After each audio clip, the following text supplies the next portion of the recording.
Hi, this is Elisabeth Hancock, host of the Great Awakening podcast.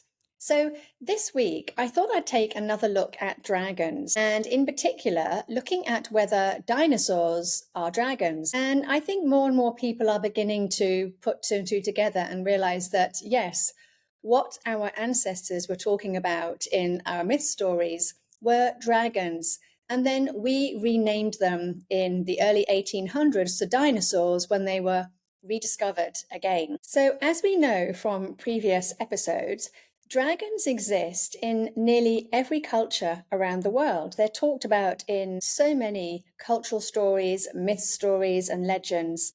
And they even appear on flags, for example, the Welsh flag. So, they are not new in our world.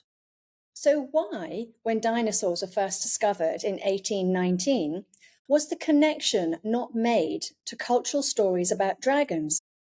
We may say that the scientists weren't aware of the myths and legends that were already in different cultures around the world, which I would find surprising, but we could say that.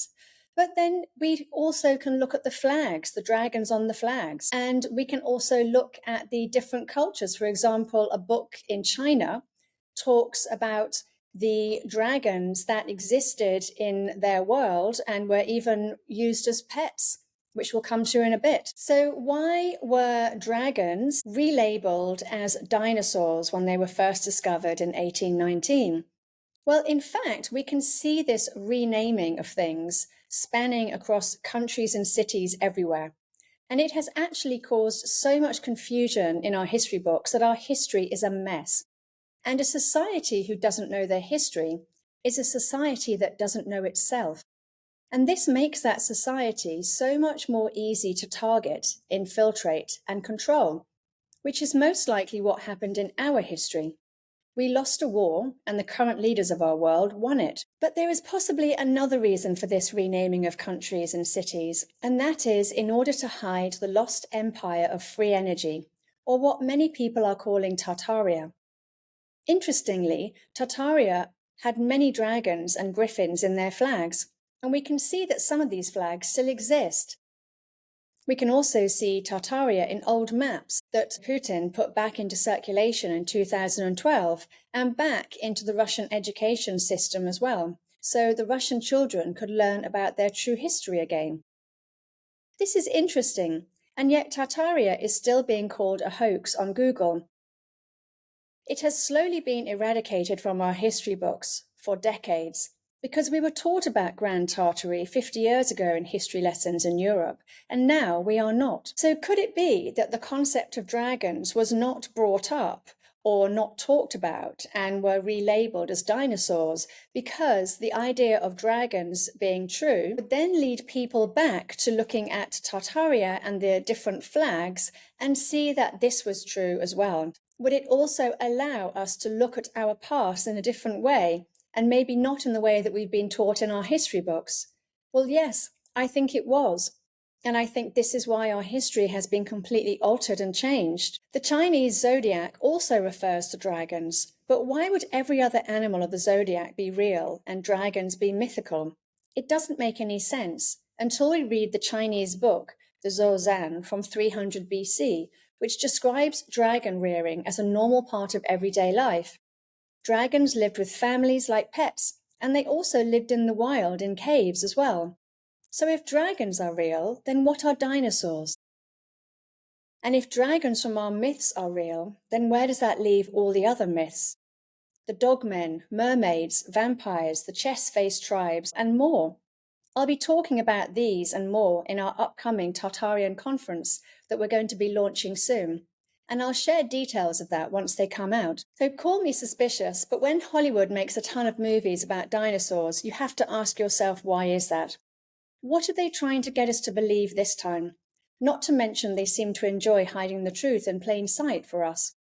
Maybe it's a karma thing as we move from one cycle to another, and we are all tying up loose ends. The other interesting thing about dinosaurs is that they were another thing that we discovered in the 1800s.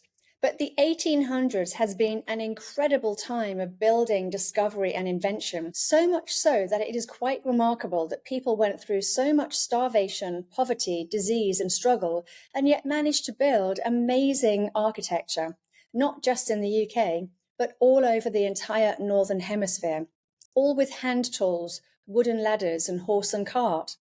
Not to mention all the world fairs built in every major city around the world, apparently using papier-mâché, and then knocked down a few years later.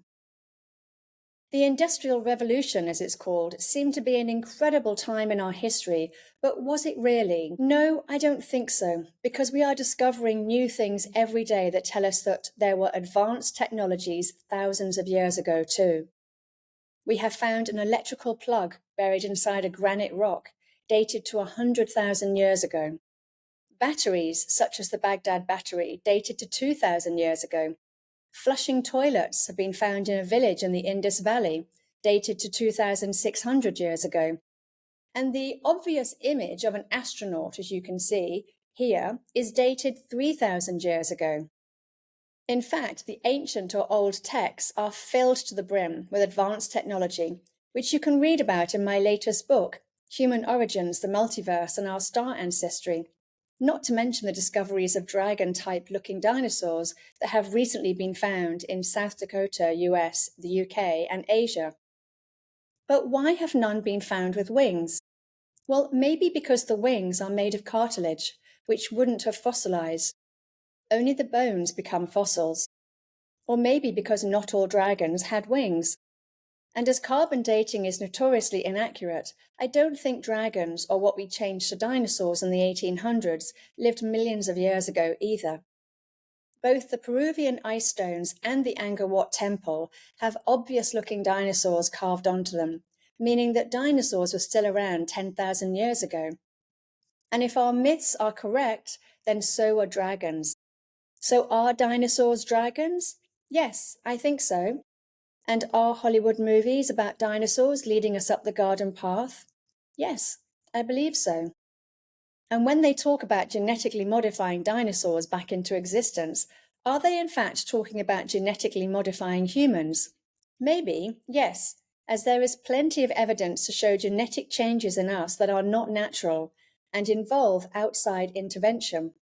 And you can read more about this in my latest book in Chapter 4, which lists them all.